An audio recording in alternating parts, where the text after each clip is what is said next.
Welcome back to the Lanterne Rouge Cycling Podcast, the recap of Stage 3 of the Tour de France, a pancake flat sprint stage, one where I kept trying to, assess when is this going to finish so I can plan my day around it, and that proved to be quite difficult.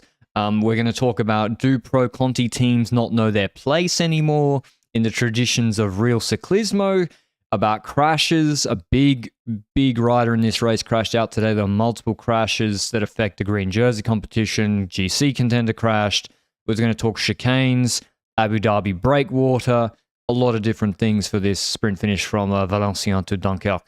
No private jet discussion today? That was for yesterday. We'll leave that there. That was for yesterday. And today we'll talk about bedroom sleeping arrangements instead. No. Interesting. Anyway, parcours from Valenciennes to Dunkerque, stage 3, 178 kilometers, basically flat almost throughout. We've got once again the Mont Cassel climb in the last 40 kilometers, so the same climb that was in stage 1, the one that Benjamin Thomas and Matteo Verchet crashed on. Anyway, that climb will be relatively irrelevant in this stage, to be honest, outside of the potential KOM points on top.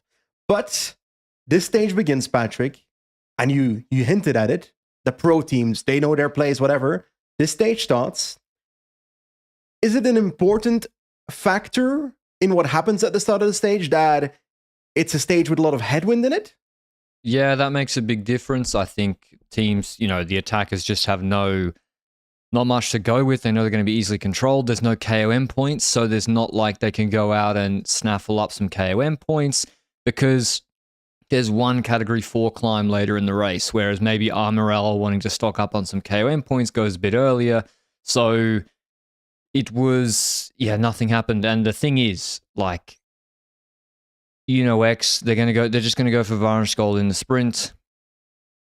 Yeah, instead of putting Abrahamson in the break. Tomorrow is also, if you want to put efforts into a breakaway, maybe tomorrow is a better idea. So I think the lack of KOM placements, the lack of some sort of way to make money or just do anything. It's a Monday as well. It's a Monday. It's not a weekend. Is it also because the way pro teams have changed within the sport of cycling, it's not just 5 French teams being invited to the Tour de France. So you've got the likes of UNOX, the likes of Tudor.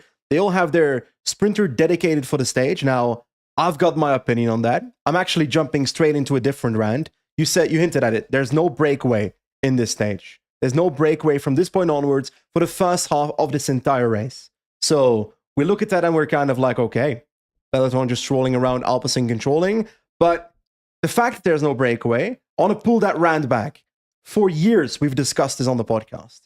In the sprint stage, at this Tour de France, there are, on paper, 3 favorites, maybe 5 teams that should go 100% for a sprint at the end of the stage. And that's being nice, in my opinion. 3 favorites are Merlier, Milan, and Philipsen. Then the likes of Benjamin Intermarché, maybe, riders like that. I expect to focus on this intermediate sprint and the actual sprint at the finish line. Why is not a single other team going in the breakaway? You pointed at all the potential factors there, but on top of that, let's say hypothetically, Tudor Pro Cycling with Alberto Dainese. I'm sorry, but how big is the chance that Dainese wins a Tour de France sprint stage? 0.1% against these guys? That's probably being nice. So how can you improve those chances? By trying to hurt the big teams. How do you hurt the big teams? By throwing shit into the breakaway and forcing them to control a bit harder, to put more effort into the stage control. And by doing so, you're actively helping your own sprinter. Now, within teams, there's probably the mindset of, the sprinter will feel like he's not 100% supported. Well, then he doesn't understand the sport.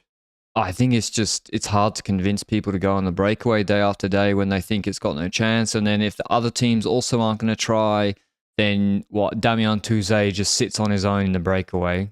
Like, what is that achieving? And I guess, I think the UCI points also make a big difference. So Tour de France stages, there's a lot of UCI points for minor placements. 50, 55 and 45 points for 6th and 7th. Cofidis and Picnic, they're just going to go for that result. UNOX, they're going to go for that result. It's like a one-day race. It's got more points than a .pro race. So, whereas, Arkea, is Demar really without a train going to get a result here? Jayco, Are they going to get a result here with Groenewegen? I mean, well, they did actually in previous years. So he won a sprint stage last year. Yeah, but you can't 100% trust Groenewegen every time. So because of that, Jayco's not a team that's in fear of UCI points trouble.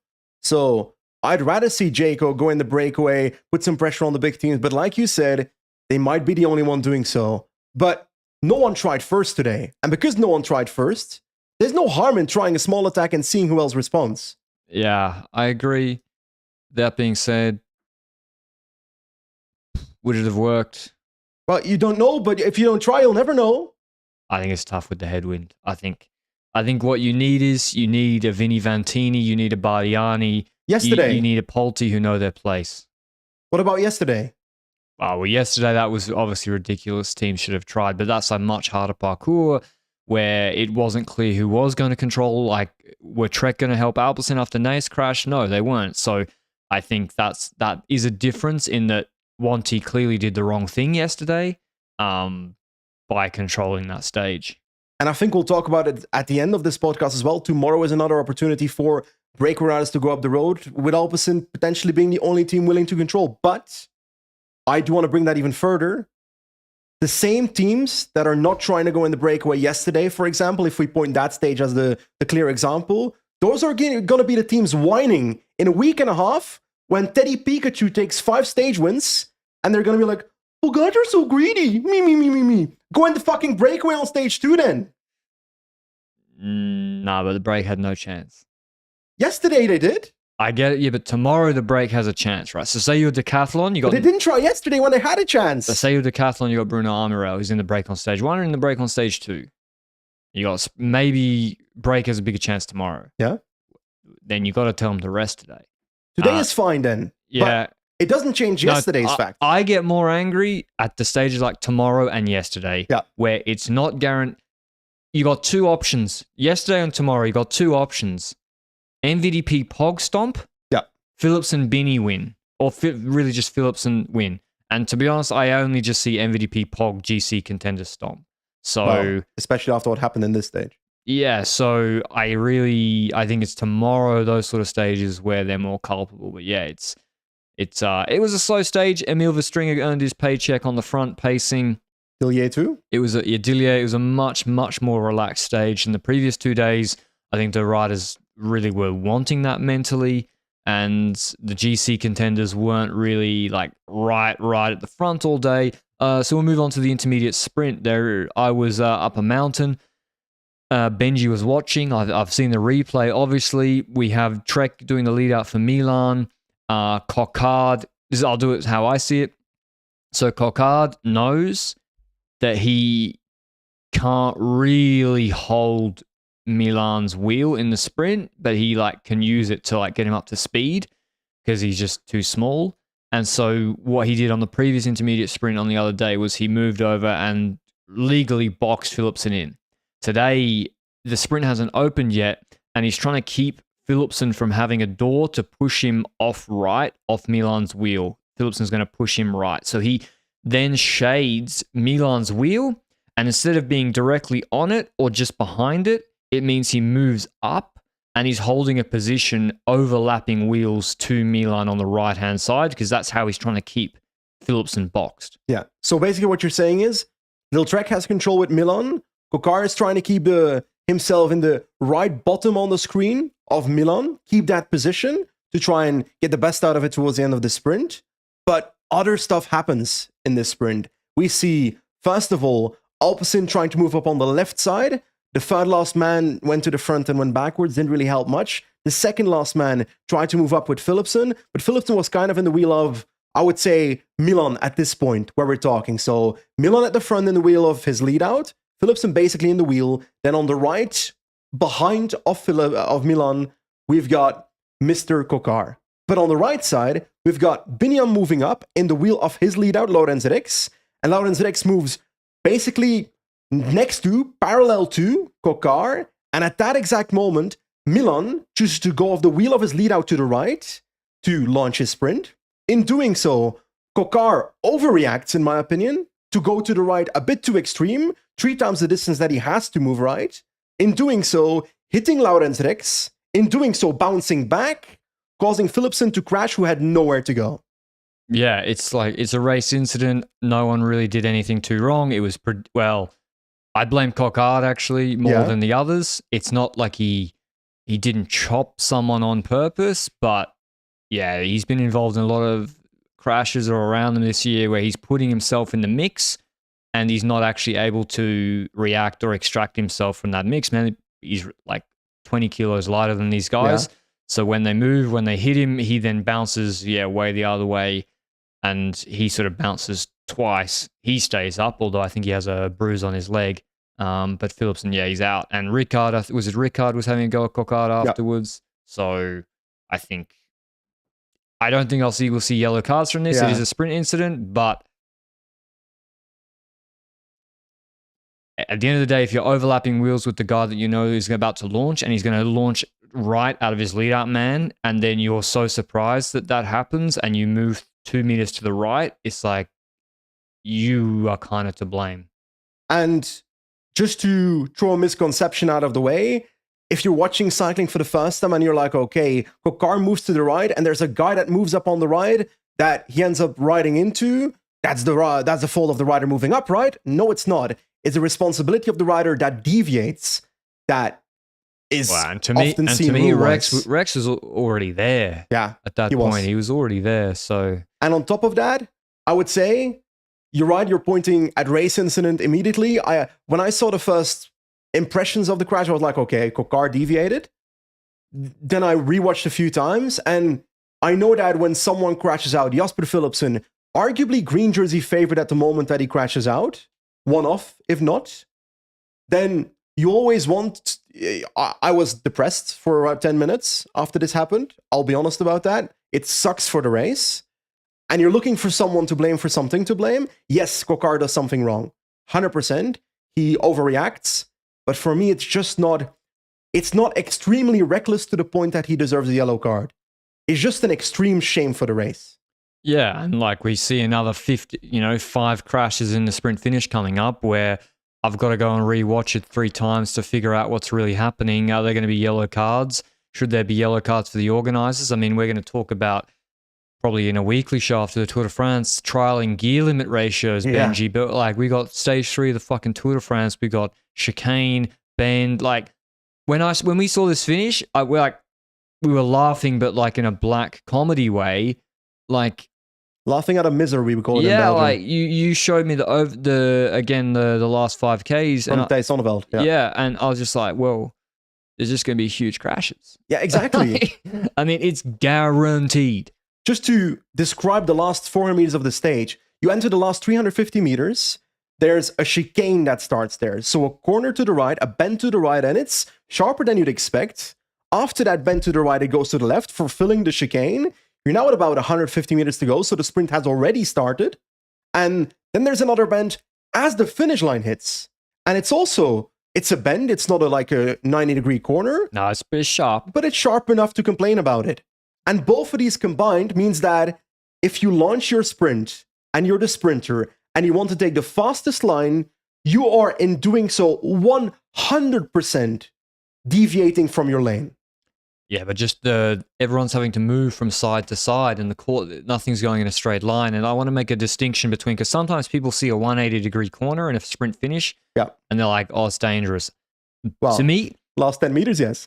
bends are much more dangerous for a high-speed crash than a proper braking corner. Because bends, they're not braking. They're not braking or slowing down. They're still doing the same speed, but you're forcing them and the race to move from side to side. And then as they're moving from side to side, people are trying to overlap, they're trying to come up, and then there's other people and there's coming togethers. We saw that. So there can also be crashes in a straight finish, of course, but I think bends are really, really not good. We have them in the Abu Dhabi breakwater, which I looked at the overhead and I was like, full rainbolt mode. I was like, that looks like Abu Dhabi breakwater. The way it goes like left, right, and then left again. And there's one man who did the best sprint of all time in Abu Dhabi breakwater this year. But before that, there was the Mont Cassel, a solitary KOM point available.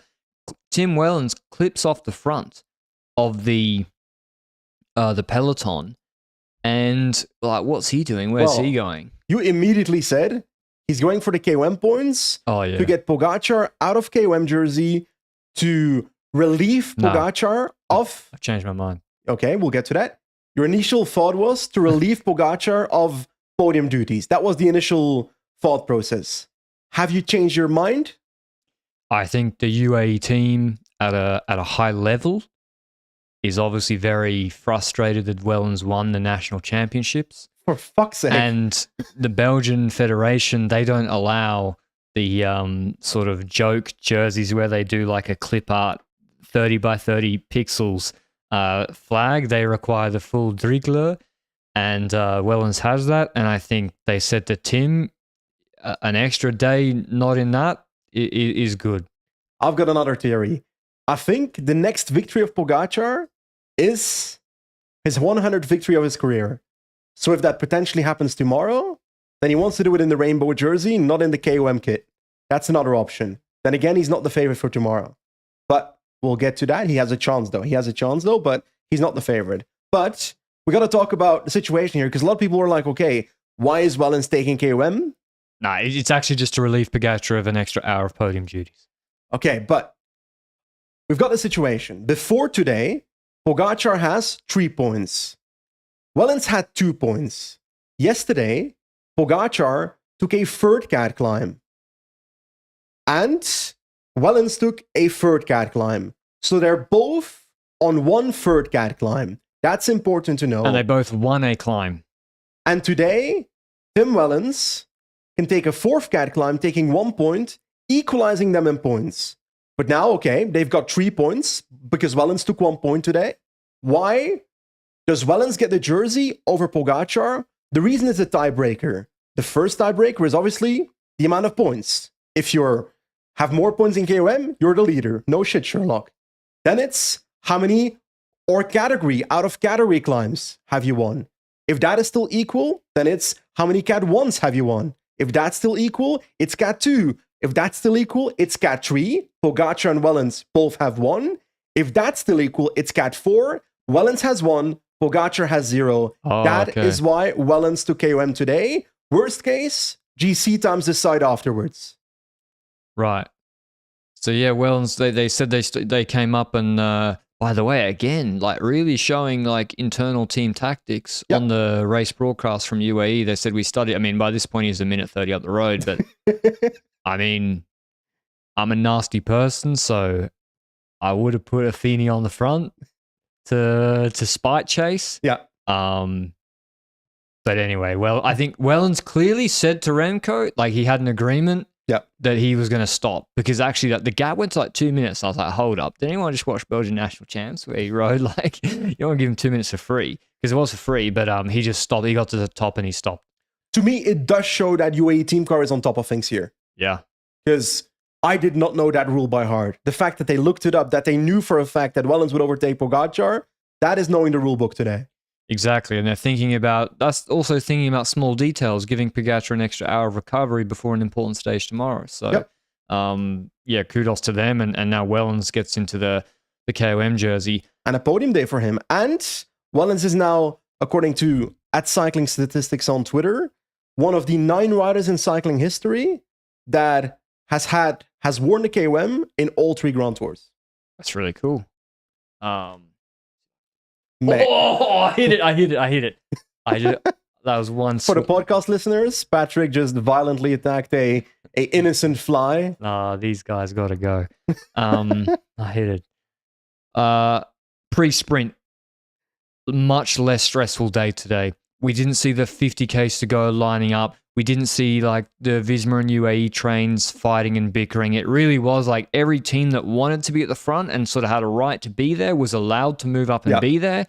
You know, like UAE and Visma, neither team has anything to gain out of this stage. They just want to get through it. Yep. And so you got Pollitt and Affini or whatever. They're just lined up. They're not sprinting for every corner. I think there were less corners and villages today as well.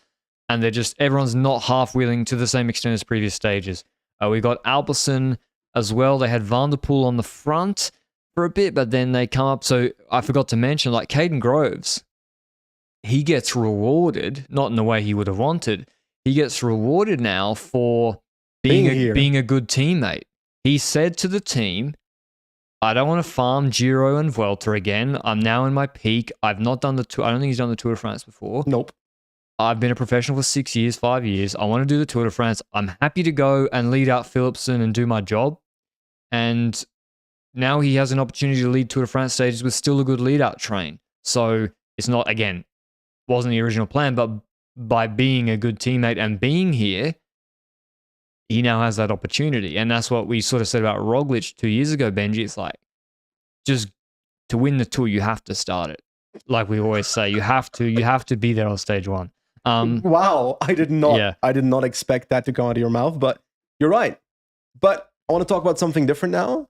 GC positioning in sprint stage, we've spoken about this numerous times already, so I don't want to talk about it for 10 minutes again, but we see a different approach by the three teams. First of all, Tadej Pogačar starts off basically at the back of the peloton when it comes to his positioning in the last 20 kilometers, I would say. In doing so, putting himself in the third half of the peloton. That's not a thing, a third half, but just imagine it. And he's doing so with a buffer around him to prevent crashes. Or if a crash happens in front of him, then he has time to react. That's a relatively good strategy for a sprint stage. I'm totally fine with that. Jonas Vingegaard tries at first with his Malisa bike, and it looks like he tells maybe, was it Affini? Yeah. It looks like Vingegaard told Affini, we're out of here. And he also goes to Pogačar at the back, and they both start chilling with a buffer around them at the back. Pogačar did it immediately. Yeah. He did it immediately. As soon as they lost the position, he was on the radio and said, and we said this as well about Roglic, trying to do something extremely risky to get to the front to be safe is not probably the right thing to do. If you're in front. It's how he crashed with Colbrelli in 2021. That's what happened with Colbrelli on stage 3 in this same area of France where it's the road can get shitty on the left, on the edges. Pogačar does it. Vingegaard initially tries to get through with Affini, and then he also realized we ain't making it back. Yeah. By the time we get back to the front, it's already going to be 5Ks to go, and the sprint teams are already accelerating. They go to the back. I think that's the right thing. And it's also a game theory thing. Like, if Pogačar's at the back, and you're at the back, and there's a crash before 5Ks to go and you both don't crash but you're held up, well, neither is gaining an advantage on the other, and that's fine if you're Pogačar or Vingegaard. Remco, on the other hand, he has the front position, so he has Catania, who was a beast today, so you keep it. It's still better to be in front if you're there. And so Quickstep, I think, did it better than UAE and Visma. They went the right side of that roundabout.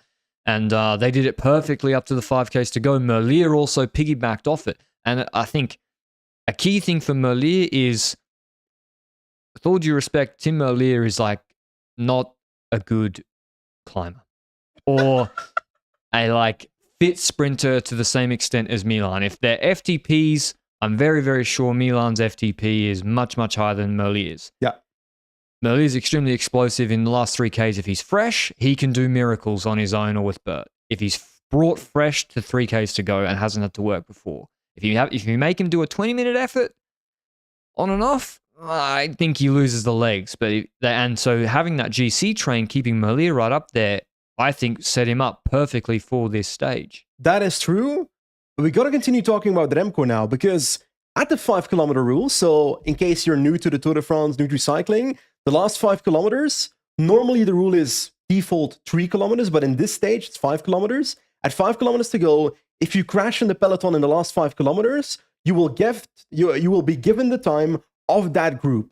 So you're kind of getting protected in a sense. So up until that point, GC teams try to position themselves safely. Remco at the front, Pogačar, Vingegaard at the back, etc. So Cattaneo and Remco are at the front. But now the question is, what will happen for the next kilometer? Because the dangerous part for Remco is moving down. You're at the front, and at 5 kilometers to go, you're in the safe zone between quotes. And now you got to move back. It's not really safe. Yes. Like crashing is also another word, an epithet, a word of wisdom for everybody. Crashing is bad. Losing time is not fun, but crashing is worse. Crashing is bad for you, man. I mean, it really is not good. I mean, I can tell you. Well, you would know. I would know. So they make a big mistake. They make not a big mistake, but they they do mess up what happens with 5Ks to go. Catania goes middle, and all of us were watching. We're like, oh no! You never go middle. Yeah, you go to the side, and you progressively slow down with your teammate protecting your front wheel. but you keep pedaling. And you keep pedaling, but you go to the side, and they go middle, and then Catania pulls off, and then Remco's stuck on the front, and it's now 4.5Ks to go, and he's got Pithy on his left, he's got Lotto on his right. Dali, etc. Yeah, and the sprinter's like, fuck off, like, we want a front position, and eventually slides back middle, but it wasn't that smooth. And the reason I bring it up in the context of Remco is because the exact same thing happened in the Giro d'Italia 2023, week 1. The Pedersen crash. When the Trek train waved over him when he wasn't protecting his front wheel, and he was looking around after the 3Ks to go in the wet stage. Yes. Anyway, he does not crash there by moving backwards. He crashes a bit later in a crash that happens in the second half of the peloton. I did not see the crash. I can't judge what happened. Maybe he was doing the same strategy as Pogacar and Vingegaard by then. So just because you're in a safer position in the peloton does not mean you're safe. Stuff can still happen. If you're at the back with a buffer around you, you've got more time to respond.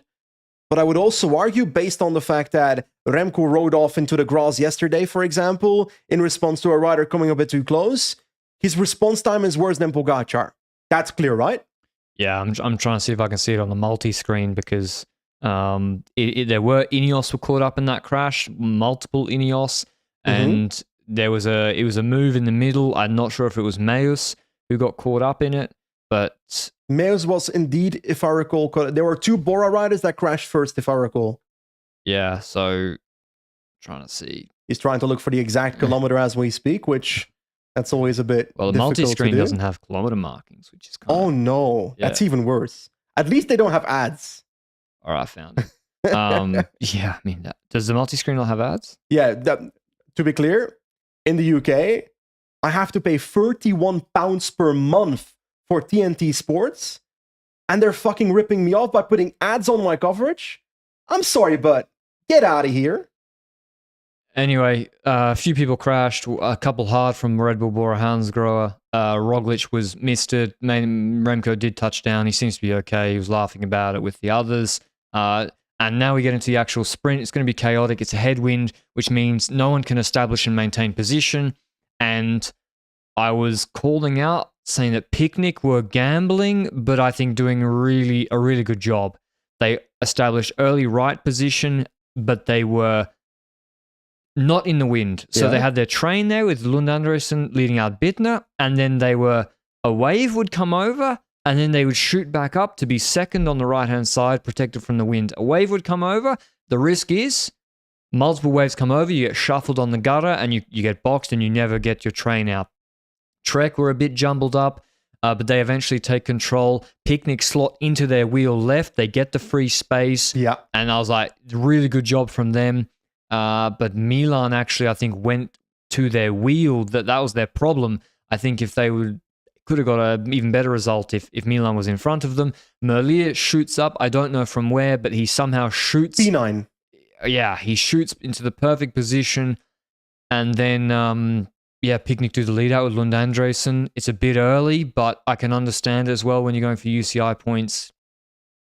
It's better to come 5th, not get boxed, than come 20th when you're not going to beat Merlier and Milan anyway. Yeah. Milan launches, Merlier on his wheel, comes out of his wheel.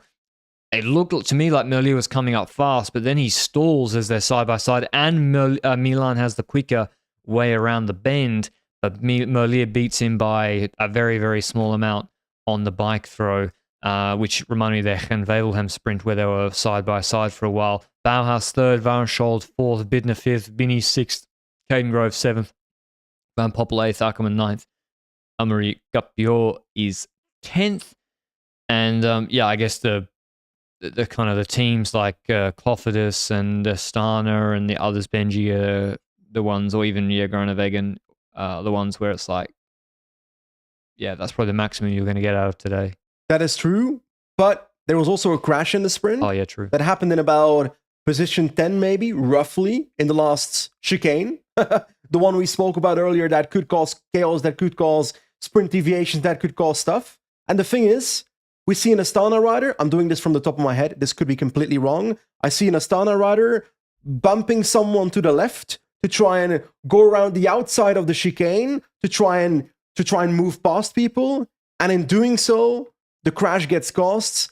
And I'm pretty sure Janier goes face first into the barriers. I don't have an update on his health yet. I'm hoping that he's fine, but... Oh, he looks like he's out of the race, for sure. Yeah, but I'm hoping for more than just I want to hear good things about it regardless, you know? Because we've had some nasty barrier accidents. It was a nasty crash. It was a nasty, nasty crash. You could see it coming. Guys are really aggressive. The peloton was super fresh coming into the final of the stage because it was such an easy day. And so, yeah, unfortunately, it was inevitable. Is it preventable? I don't know. Probably wouldn't have the bends in the finish. Janier finished on 5 minutes today. Okay, so he rolled across the line, but yeah. You don't have to finish to start the next day. Really? Yeah, if you crash. I didn't know that. I knew that was the case with prologues. So, for example, if the Tour de France starts with a prologue, an official prologue, so less than 8 kilometers, you can step off the bike after 1 kilometer and just start the next day. I don't know why riders do the prologues, honest to God. Only GC riders should. Yeah, I don't know why they do them, but... Okay. Anyway. That was the sprint stage. Merlier takes... Well, he missed the crosswinds on stage 1. He wins the first big bunch sprint. And now Philipsen's out of the race. Merlier's not really been going for the green jersey sprints so much. I'm just seeing now Danny Van Poppel got relegated. I think he must have given a big don't argue for one of the crashes. The Janier crash is my guess, but he should be getting That is his third yellow card this year, but no consequences. That's the thing, man. Like, third yellow in 6 months. The system is way too soft. I made an entire video about what the yellow card system should be on my YouTube channel. I'm self-plugging here. Sorry, Patrick. On the Benji Naesen channel. I did a lot of research on what the current system is, what the perfect system would be.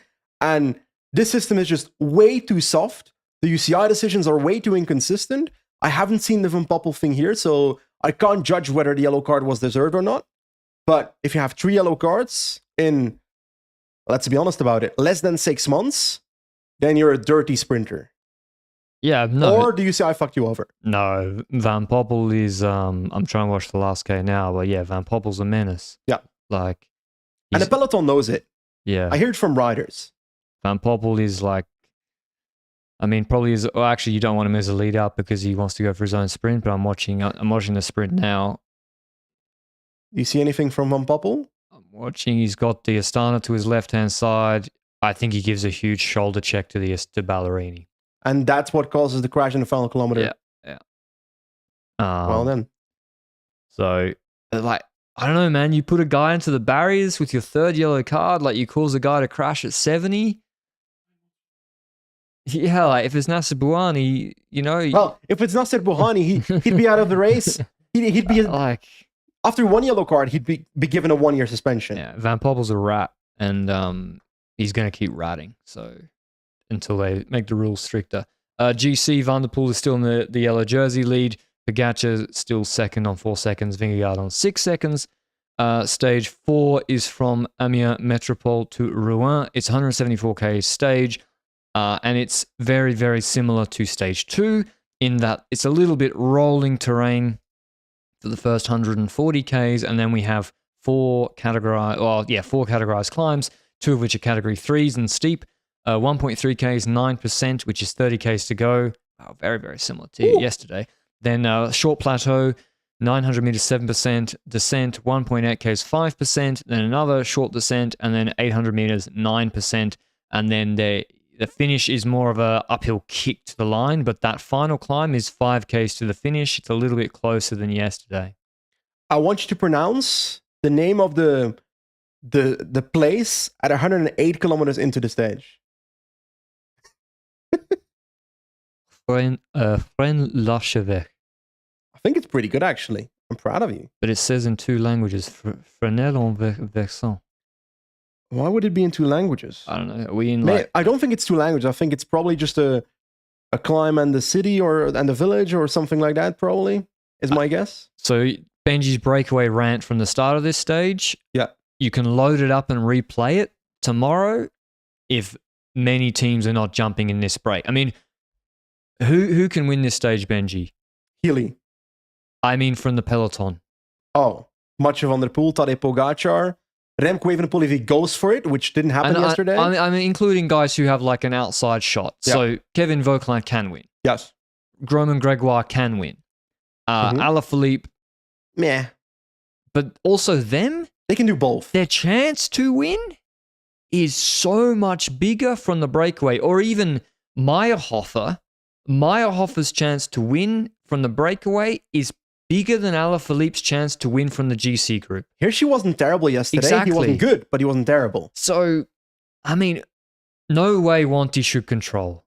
I mean, yeah, they can't. Like these teams must realize that when you put a 9% 1K climb, 5Ks from the finish, it's like a red rag to a bull. And Van der Poel or UAE or Visma, they're just going to send it, and you got to be the best punchers in the world to follow. So, do Alpecin control?